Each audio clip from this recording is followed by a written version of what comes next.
I'm really excited that we finally got it off the ground because money and relationship is a big conversation. It is a Yes, big conversation. So I'm looking forward to this discussion. I've been looking forward to it.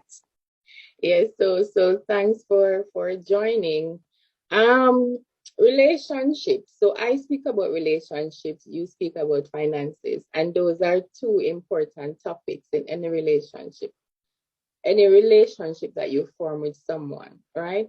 So we were just having a conversation a while ago before we started the Zoom to say that when you date with a purpose, right? You date with a purpose in mind, and you don't just date because you want to date.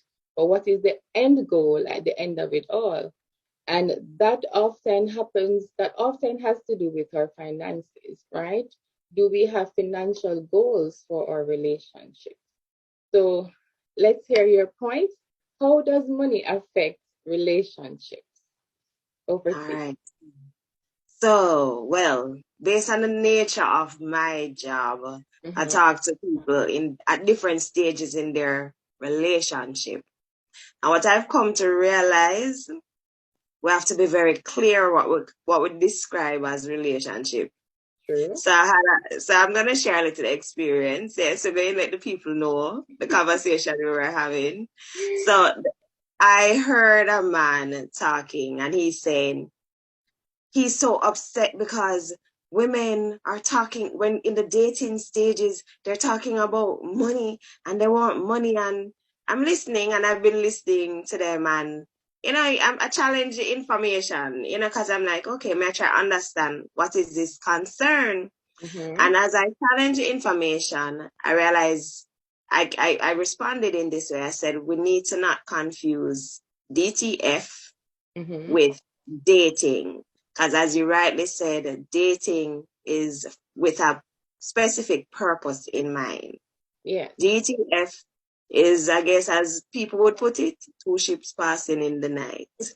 And I think that is a great area where anything goes, you know.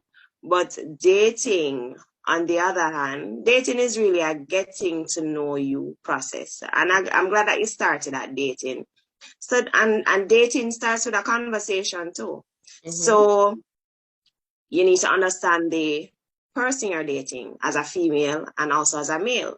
Some men think that alternately, if they go out and date, maybe they pick up the tab this time and the female pick up the tab the next time. It Mhm. can be that you're dating a female that she's accustomed to the male in her family, or father, or whomever she's associated with, picking up the tab all the time. So her expectation is to date a man that picks up That the does the tab. same. Yeah. Exactly. So this is really a conversation that we need to have early, Mhm. because if we have two different expectations, it would seem as if money puts a strain And on the dating. relationship. I agree. Yeah, I yeah. agree.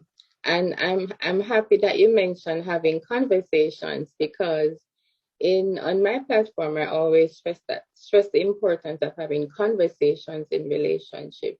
And finances definitely is a conversation you need to have in relationships, right? Because you need each person normally has their own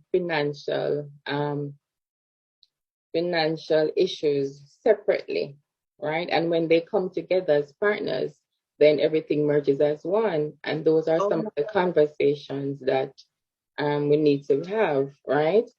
Nobody really wants to have a partner who has like tons of debts and they don't know about it until they're in a relationship, right? So these are some of the conversations that we need to have in the beginning. So do you what are some of the conversations or questions you think is important in the beginning of a relationship as it relates to your finances? wow. So, a challenge that I've seen is that even persons that have been married for years do Mm-hmm. not have financial conversations with their spouse. from the get-go, their finances has always been a secret.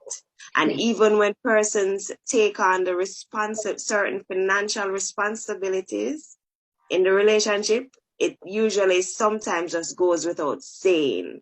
Agreed. And yes, and yeah, and this is why relationship and money has become such a big conversation, because you talk to your friends, you talk to your family members about the financial challenges that you're having in the relationship, but you're not talking to your spouse. True. So some of the things that as spouse are from the dating going into the relationship, going into some persons who go off into marriage, the conversation should always be a clearly stated conversation as to whose financial responsibility is what. So that is one thing. Saving is a big thing in relationship. Mm-hmm. So you want to take on the saving approach. So you want to ensure that you may end up with a spouse, as you rightly pointed out, the whole debt. You don't want to pick up somebody with a bunch of debt. And some persons may not be forthcoming, because I figure that people have this thing is that men will say if they meet the right woman, she will help you save and do the right thing. And some women think I've heard that too many times. Yeah.